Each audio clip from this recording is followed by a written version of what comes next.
When I think about the ideal student coming into the program, and certainly the ideal student coming into my classroom, for me, the ideal student is a student who is intellectually curious, who's really interested in learning and developing. It's a student who's willing to challenge and push back. A student who's willing to sort of question everything in a really careful and strategic way.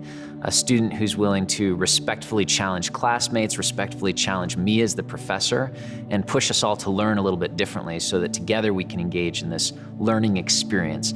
I don't love students who just want to sit and listen as if I can somehow teach them or like fill their brains with everything they need to know. But I love students who are actively engaged in pushing the limits, who are more interested in learning than they are about the performance or the score or the grade. They're more interested in making the world better and paying whatever price they have to pay in the classroom in order to gain the skills to make the world different. I'm looking for exactly the same attributes that the recruiters at the school are looking for, which is the ability to, when they're thrown into a new situation, to figure out what to do, what questions to ask, how to get the answers, what the alternatives are, and then somehow determine what the best of those alternatives are. Now, how do I determine that in a potential recruit?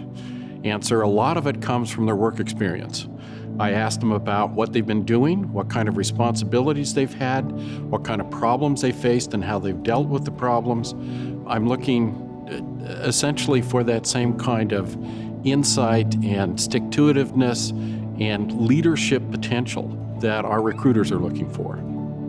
Well, when we evaluate any student, we look for a few things. The first thing we look for is to make sure that they're bright, that they'll be able to handle the rigors of the program, that they'll be able to contribute when they actually go and start working in industry and in the classroom and with their teams.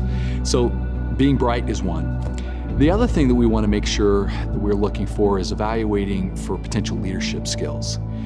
So whenever I interview, I'm always looking and asking myself, would I want this person on my team? Will they lead? Is this someone that has a high potential for growth? So when I evaluate both the smarts, their experience, what they've done, look for patterns of behavior, look what they've done in their previous jobs, and look at their leadership potential. When I sit back, I'll look and say, okay, is this the right person for this program? I think successful students have focus. When they come into the program, they know what they want to study.